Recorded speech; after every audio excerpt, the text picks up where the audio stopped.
For 50 years, Kawasaki have been building superbikes, from the early Z900s through the ZXR 750s and now to the ZX-10s. This is the 2021 model. It's the ultimate evolution of Kawasaki superbike. The new Ninja ZX-10R is the fourth generation of the machine, which has won the last 6 Superbike World Championship crowns. It's an amazing record, unequalled in Superbike history. Everything about the new Ninja is aimed at making fast, safe lap times, for the bike is built with the track in mind. We love the performance and handling of the previous model, so much so that our chief road tester, Phil James, owns one for track days. The updates make the new model even better. Key changes for the 2021 Ninja ZX-10R include a new colour TFT instrument display. It's where you'll find info about your riding mode and suspension setup, warning lights and information about your bike. It's where you configure your traction control, ABS and other settings. There are integrated winglets at both ends of the machine to increase downforce by around 17% when you're in a racing crouch and riding fast. Our test riders commented on how planted the front end feels, and we think these winglets are part of the reason why. Fully adjustable shower suspension is fitted at both ends. The World Superbike Racing derived balance-free forks isolate the damping forces outside the main fork tubes, instead in the red compression chambers behind each leg. This reduces pressure balance fluctuations and therefore cavitation for more consistent damping forces, resulting in improved low-speed ride and high-speed comfort. As a comparison to my earlier 2016 ZX-10, the bike is easier to ride. The power's a little bit more user-friendly.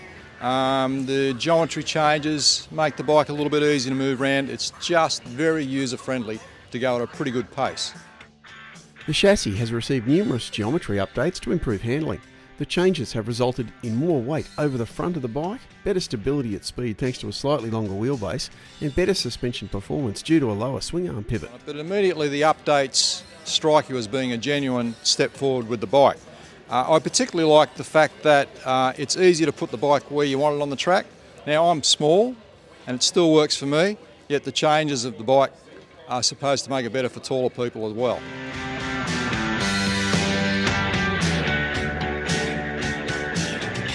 The quick shifter is just brilliant, so it's very easy to keep it on the boil.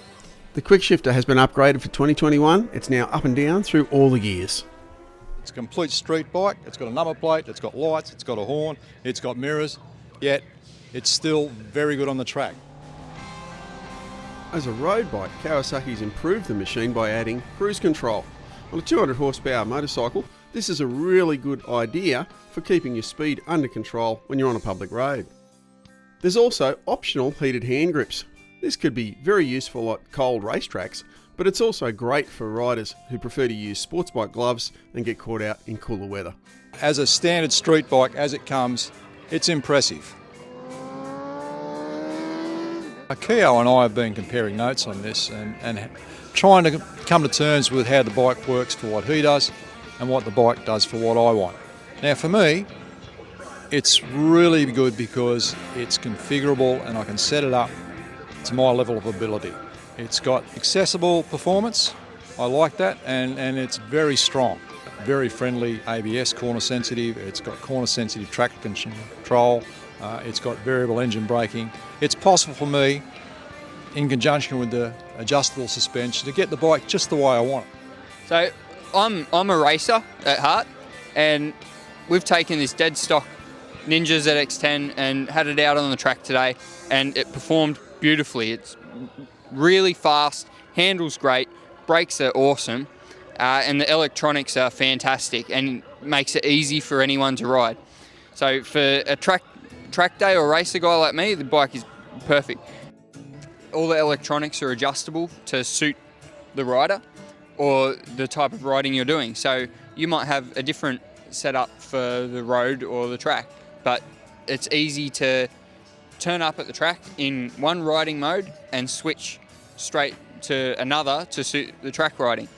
And as well as that, it's with all that configurability, it allows for even just different rider preferences. So you can really make the bike your own and make it suit you.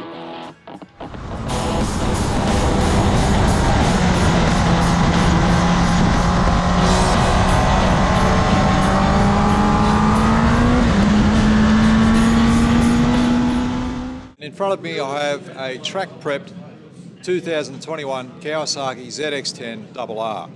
Now the RR is a slightly racier version of the standard single R. They're limited to 500 units worldwide. And it's a bike that will give you another couple of seconds a lap if you're good enough. Differences between this bike and the single R bike are lightweight forged wheels, titanium conrods, and lightweight high performance pistons. And it does rev another 500 or so RPM higher than the standard bike.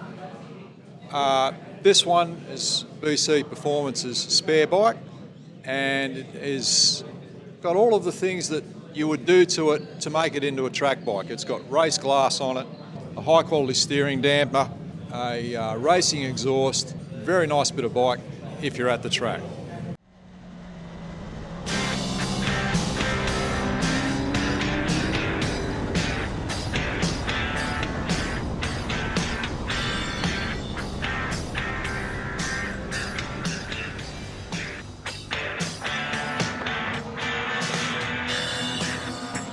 In addition to getting to ride the Ninja ZX-10 road bike today, I've also been able to throw my leg over the RR model as well as the BC Performance Superbike.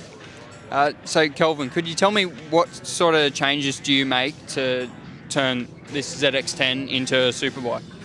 Well, basically, we're pretty lucky, really, because the ZX-10R and the ZX-10RR in a road bike form are actually really, really good bikes to start with to go racing. So, in addition to the usual, the fiberglass fairings and the usual rear sets and stuff like that, and the handlebars, we changed the ECU and loom to the Kawasaki Race Kit one, so we can tune the bike to the to the maximum ability. And then we put KTEC suspension in it, front and rear, and then obviously we use Dunlop slicks as well for the racing slicks. Then we do a few little modifications inside the engine that we can just get a bit more oomph out of the motorcycle. And then obviously the whole package is tuned, developed, and gone from there. Yeah, I could really feel when I rode the Superbike compared to the road bike. It was a lot more aggressive all round, but there wasn't a huge difference. It was sort of just more race oriented. Read the full test of the new Kawasaki ZX-10R in issue 161 of Australian Road Rider magazine, August 2021.